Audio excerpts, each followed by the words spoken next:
Iniciamos en clave mediática para conocer también la actualidad que hace noticia en nuestro planeta, pero también se hace un análisis de la realidad que intentan reflejar los diarios, los portales, las redes sociales y también los variados canales de comunicación. Vamos a empezar con las portadas y lo que ya es materia de atención mundial. Las elecciones en Colombia están en el momento más interesante y en Medellín, como destaca Publimetro, la batalla es por los votos en la zona de dominio uribista, en la zona de dominio de la derecha conservadora de Colombia. ¿Qué dice ahí? Las elecciones por Fortín, uribista desde hace años.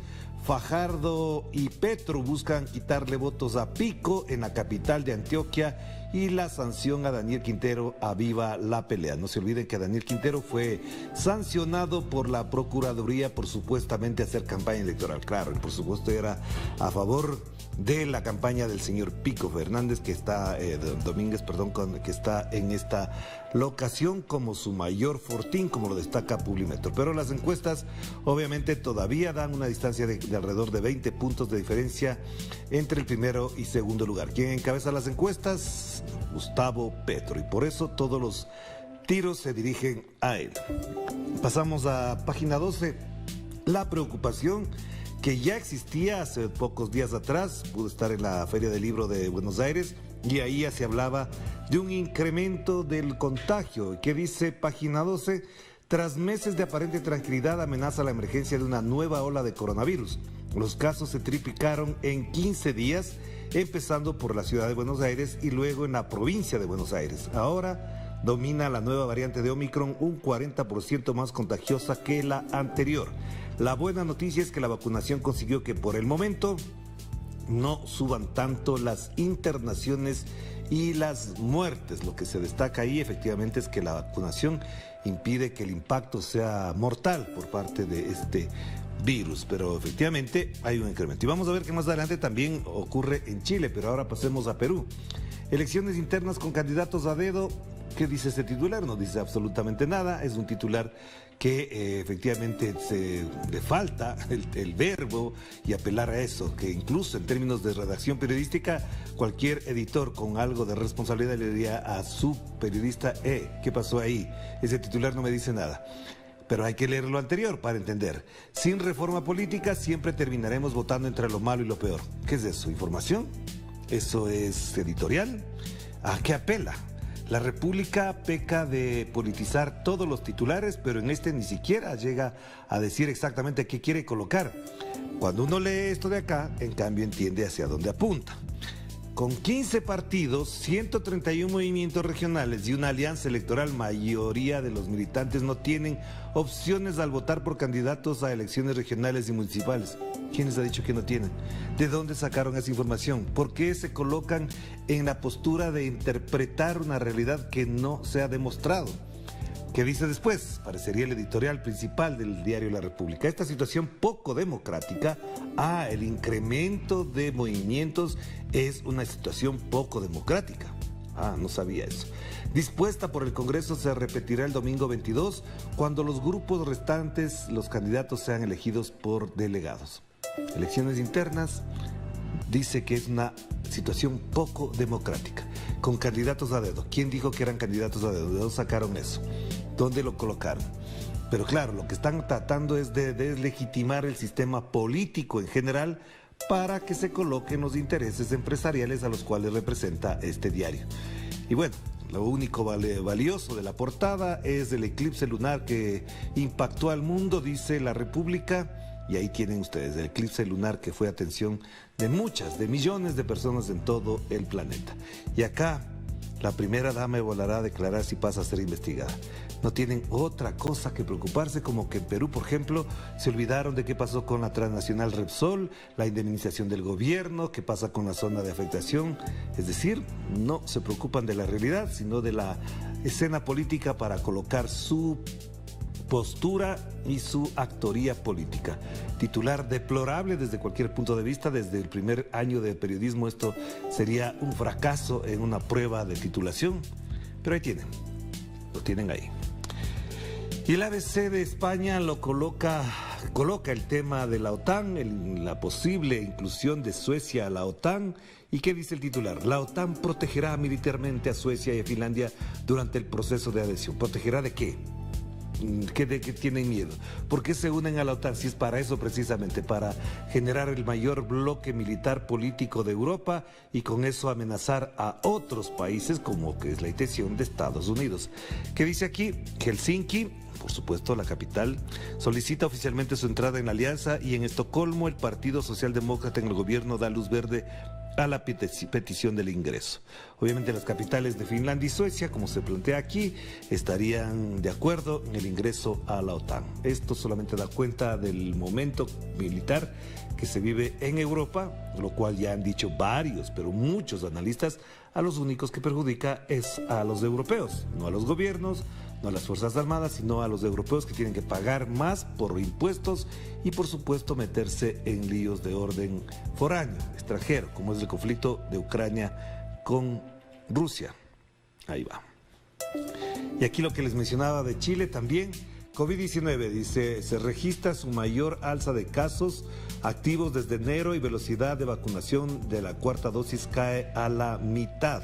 Esto tiene que ver con respecto al incremento de contagios en la región metropolitana. A eso se refiere cuando se pone RM, región metropolitana, es decir, se refiere a Santiago de Chile, registra su mayor alza de casos activos desde enero y la velocidad de vacunación de cuarta dosis cae a la mitad. Es decir, la gente ya no va a vacunarse como lo hacía anteriormente. Pero este es un caso que ocurre en el sur del continente, con la llegada también del frío, del invierno a esa zona del continente, a Sudamérica. Y la fotografía que también tienen ahí, que se aprecia bastante bien, luna de sangre.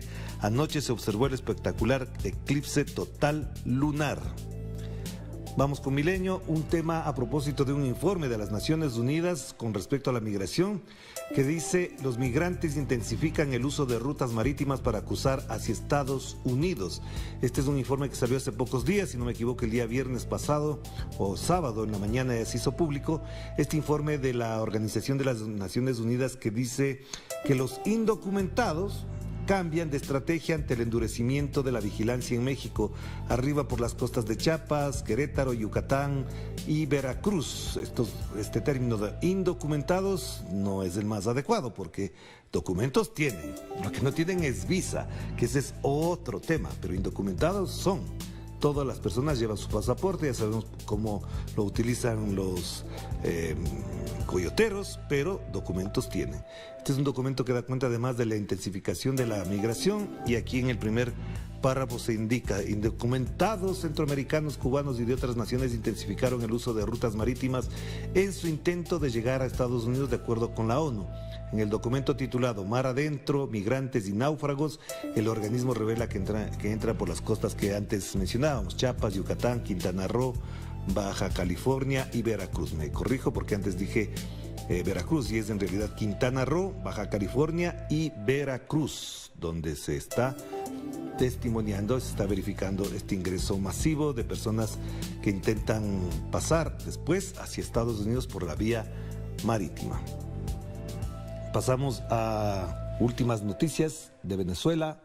Sanciones a Venezuela afectan al mundo entero, lo dice el secretario general de la OPEP, Mohamed Barkindo. Señaló que el acceso a la energía es un derecho de los pueblos. Esto es a propósito de la visita que hizo hace pocos días. Estas sanciones sobre Venezuela, siendo una nación miembro y fundador de la OPEP y uno de los mayores reservas de petróleo del mundo, son contra toda la humanidad, contra toda la comunidad mundial, afirmó el nigeriano, secretario general de la OPEP. Llamó a encontrar una solución a este grave problema. Y aquí, al costado derecho, algo que sí vale la pena destacar, es que se hizo público que Estados Unidos planeó un bloqueo naval a Venezuela. El exsecretario de Defensa de Donald Trump, el señor Mark Esper, escribió en sus memorias que en el 2020, es decir, hace poquito nada más, se discutió bloquear simultáneamente a Cuba y Venezuela para asfixiar sus economías. Y esto es lo que está intentando hacer ahora con Rusia. No lo va a bloquear navalmente, pero ya sabemos todo lo que está haciendo con la OTAN al respecto. Más información de Red Local lo tienen ahí. Y avanzamos hacia los portales informativos, y Rusia tilda de error la posible unión de Finlandia y Suecia a la OTAN, como lo destaca el portal de Telesur. El viceministro de Exteriores ruso señaló que la seguridad de Suecia y Finlandia no se fortalecerá si se unen a la OTAN. No se olviden además las fuertes relaciones y conexiones de orden histórico que han existido entre Finlandia, Suecia y Rusia. Esto no solamente da cuenta de un cambio de esa perspectiva, sino también de cómo se constituye la geopolítica para separar a naciones íntimamente relacionadas durante decenas, centenas de años, siglos de relación han tenido Rusia con Finlandia y Suecia. De hecho, su historia está muy ligada a lo que un país o el otro han hecho con relación a Rusia y viceversa también. Esto efectivamente destruye toda esa larga tradición de relaciones fuertes, potentes que tenían y han tenido siempre, y la tendrán por supuesto, más allá de lo que haga Estados Unidos, han tenido Finlandia, Suecia y Rusia.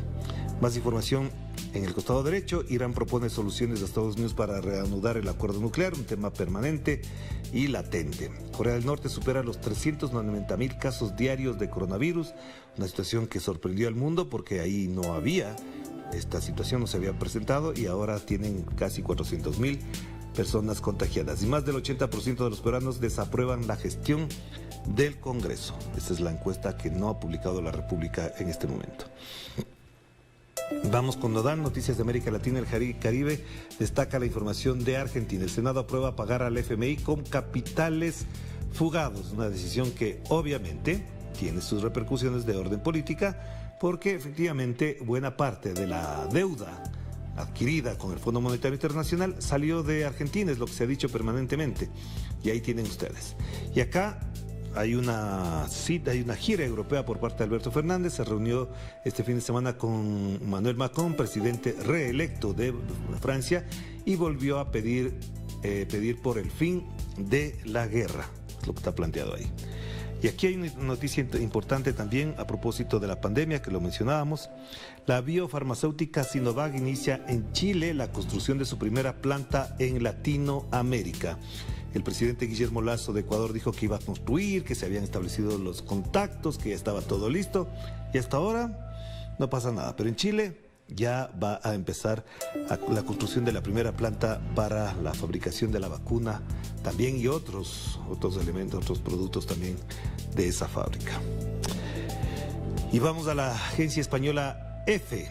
Paraguay se despide de Marcelo Pecci, el fiscal símbolo de la lucha antimafia. No se olviden que la semana anterior fue asesinado en Colombia. Los paraguayos despidieron al fiscal Marcelo Pecci, víctima de un atentado por parte de desconocidos en Colombia y quien ahora es símbolo de la lucha antimafia. Ahí se puede observar, si no me equivoco, el presidente del Paraguay, Abdo Benítez, en la fotografía, si no me equivoco, es él, que se supone está con el padre del fiscal asesinado, el fiscal Marcelo Pecci. Más información de orden latinoamericano acá, como pueden apreciar, han dejado por ahora la prioridad que es para la agencia EFE Estados Unidos. Vamos cerrando entonces con RT. El destructor chino Lhasa, el segundo más potente del mundo, completa ejercicios de combate en el Mar Amarillo. Más información. Y aquí hay algo que llama la atención, ¿no? La Casa Blanca le respondió al señor Jeffrey Bezos, el dueño de Amazon y del Washington Post, que no quiere pagar impuestos. ¿Qué le dijeron? No hace falta ser muy inteligente para entender por qué se opone a los impuestos para los más ricos. Estados Unidos, el país más neoliberal del mundo, quiere imponer los impuestos a los más ricos, que es lo que se oponen en América Latina determinados gobiernos, como el de Ecuador o el de Colombia o el de Brasil, por ejemplo, que no quieren poner más impuestos a los ricos, y cuando se les quiere imponer los impuestos a los más ricos saltan hasta el techo para decir que se está atentando contra la libertad de mercado, como es lo que pasa, por ejemplo, en Argentina. Pero aquí el señor Jeffrey Bezos recibió la respuesta de la Casa Blanca. Vamos cerrando ahí, hagamos la primera pausa y enseguida volvemos con más de Enclave Mediática.